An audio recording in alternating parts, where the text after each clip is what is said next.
बाबू रोवेले अंगनवा हो, बदनवा बेकार हो गई,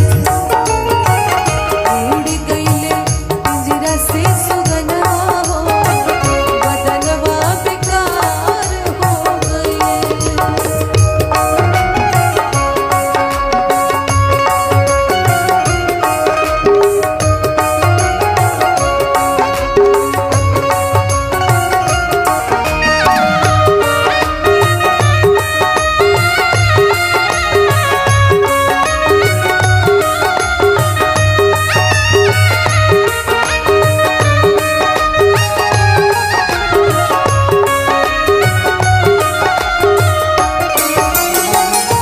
रोवेले तिरिया अपन पीटी पीटी छाती हो,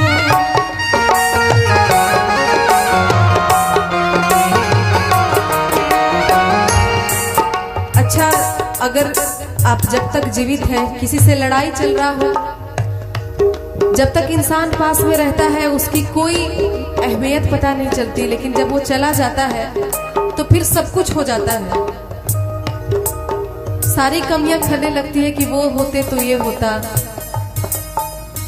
तो इसलिए 4 दिन की जिंदगी है और लोग बीत जाते हैं, लड़ाई झगड़ा करने में समय बिता देते हैं, लेकिन 4 दिन की जिंदगी है, कब क्या पता किसको कहाँ क्या हो जाए। तो मिलजुल के रहना है, प्यार से रहना है। हो